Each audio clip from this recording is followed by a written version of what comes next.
2014 അവിടുന്ന് മുങ്ങിയ ശേഷം പിന്നെ പുള്ളി അങ്ങോട്ട് പോയിട്ടില്ല. ആർമി എന്നുള്ള ഭാഗത്തേക്ക് പുള്ളി പോയിട്ടില്ല. സോൾജർ എന്നൊന്നും പറയാൻ ഒക്കില്ല. 2 കൊല്ലം നിന്നിട്ട് ആ 2 കൊല്ലത്തിലും കുറെ ഡിസിപ്ലിനറി കേസസ് ഉണ്ടായിരുന്നു എന്നാണ് അറിയാൻ പറ്റിയത്. ഞാൻ ഈ കേസ് വിട്ടതായിരുന്നു. പക്ഷേ ആളുടെ ഫാൻസിന്റെ ചില ആക്ടിവിറ്റീസ് ആണ് ഇതങ്ങനെ വെറുതെ വിടാൻ പറ്റില്ല. സോ എക്സ്പോസിങ് അതിന് അർഹതപ്പെട്ട ആൾ തന്നെ ചെയ്യുന്നതാണ് അതിന്റെ ശരി. ഈ അഖിൽദാസിന്റെ കാര്യം എന്ന് പറഞ്ഞു കഴിഞ്ഞാല് പുള്ളി 2012 ഫെബ്രുവരി ആ സമയത്താണ് പുള്ളി ആർമി ജോയിൻ ചെയ്യുന്നത്. ഓക്കെ, 2014 ഡിസംബർ ആയപ്പോൾ അവൻ അവിടുന്ന് മുങ്ങി, ഡെസേർട്ടറായി. നാട്ടിൽ ലീവിന് വന്നാണ്. അത് കഴിഞ്ഞിട്ടും തിരിച്ചു പോയിട്ടില്ല. അങ്ങനെ കുറേ പേര് ഓടി പോകാറുണ്ട്. നോർത്ത് ഇന്ത്യയിലൊക്കെ ഒത്തിരി പേര് അങ്ങനെ ഓടി പോയിട്ടുണ്ട്. പക്ഷേ അവരൊക്കെ ലോ പ്രൊഫൈൽ മെയിൻറ്റെയിൻ ചെയ്തിട്ട് ജീവിക്കുക ചെയ്യുക. ഇപ്പോൾ പുള്ളിയുടെ ഐ ഡോണ്ട് നോ, അത് പുള്ളിയുടെ പേഴ്സണൽ ചോയ്സ്. പോയിട്ട് എക്സ് ആർമി, എക്സ് സർവീസ്മെൻ എന്നൊക്കെ പറയുന്നത് അത് actually it's A thing that has legal consequence. കാരണം ഈ എക്സ് സർവീസ്മെൻ എന്ന് പറഞ്ഞ ഒരു ലീഗൽ എൻറ്റിറ്റിയാണ്. അത് ചുമ്മാ ആർക്കും ഇങ്ങനെ എടുത്തിട്ട് പറയാൻ പറ്റുന്നൊരു സംഭവമല്ല. ഓക്കെ, പുള്ളിക്കൊരു ഡിസ്ചാർജ് ബുക്ക് പോലും ഇല്ല. 2014 അവിടുന്ന് മുങ്ങിയ ശേഷം പിന്നെ പുള്ളി അങ്ങോട്ട് പോയിട്ടില്ല. ആർമി എന്നുള്ള ഭാഗത്തേക്ക് പുള്ളി പോയിട്ടില്ല. പിന്നെ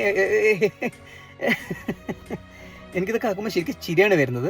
അപ്പൊ ഇങ്ങനെ എക്സ് സർവീസ്മെൻ എന്നൊക്കെ പുള്ളി പറയുകയാണെങ്കിൽ അത് ആക്ച്വലി 318 BNS-ഉം പിന്നെ ഐ തിങ്ക് IT ആക്ടും വരും. പുള്ളിക്ക് 3 മുതൽ 7 കൊല്ലം വല്ല അകത്ത് കിടക്കാൻ പറ്റുന്ന നല്ല സൂപ്പർ ശിക്ഷയാണ് ഇതിനകത്ത് കിട്ടാൻ പോകുന്നത്. ADGBക്ക് ഫ്ലാഗ് ചെയ്താൽ മതി, സംഭവം സിമ്പിളായിട്ട് ഇതാവും. 2017 December 17 as per army records ഇയാൾ ഡിസ്മിസ്ഡ് ആണ്. ഇങ്ങനെ ഡിസ്മിസ് ആവുന്ന ആൾക്കാർക്ക് യാതൊരു പ്രിവിലേജും ഇല്ല, എക്സ് സർവീസ്മെൻ സ്റ്റേറ്റസ് ഇല്ല, CSD, canteen facility, medical facility, ഒരു കുന്തവും ഇല്ല. ഓക്കെ, അവര് ആർമിക്കാരനല്ല. സംഭവം അതാണ്. ആർമിയായിട്ട് യാതൊരുവിധ ഒരു ഇതൊന്നും ഇല്ല. ഒരു സോൾജർ എന്നൊന്നും പറയാൻ ഒക്കില്ല. ബിക്കോസ് 2 കൊല്ലം നിന്നിട്ട് ആ 2 കൊല്ലത്തിലും കുറേ ഡിസിപ്ലിനറി കേസസ് ഉണ്ടായിരുന്നു എന്നാണ് അറിയാൻ പറ്റിയത്. അങ്ങനെയാണ് പുള്ളി ചാടിയത്. കാരണം ആർമിയിൽ കുറേ പേര് ജോയിൻ ചെയ്യാൻ വരും. അവർ ഉദ്ദേശിക്കുന്ന ആർമി ഭയങ്കര ഈസി ആയിരിക്കും അങ്ങനെയൊക്കെ വിചാരിക്കുന്നതായിട്ടാണ് എന്നിട്ടാണ് വരിക. പക്ഷേ സംഭവം വേറെയാണ്. ആർമി ടഫാണ്. അപ്പോൾ ചിലവർക്ക് താങ്ങാൻ പറ്റില്ല. അപ്പോൾ താങ്ങാൻ പറ്റാതെ ആകുമ്പോൾ ഓടിപ്പോവും. RR പോയിട്ടില്ല. ഓപ്പറേഷൻ ഏരിയ ഇതുവരെ കണ്ടിട്ടില്ല. പുള്ളി ഒരു തോക്ക് പോലും മര്യാദയ്ക്ക് പിടിച്ചിട്ടുണ്ടോ എന്ന് എനിക്കറിയില്ല. കാരണം പുള്ളിയുടെ റെക്കോർഡ്സിൽ അങ്ങനെ ഒരു സംഭവമില്ല. ബേസിക് ട്രെയിനിങ്ങിലും കണ്ടോ വല്ല ഫയർ ചെയ്തിട്ടുണ്ടെങ്കിൽ ഉണ്ടാവും. AK-47 മാഗസിനിൽ എത്ര റൗണ്ട് ഉണ്ടെന്ന് ചോദിച്ചു നോക്കുമ്പോൾ പുള്ളിക്ക് അറിയണ്ടാവില്ല. അത്ര ആർമിയായിട്ട് ബന്ധമുള്ളൂ.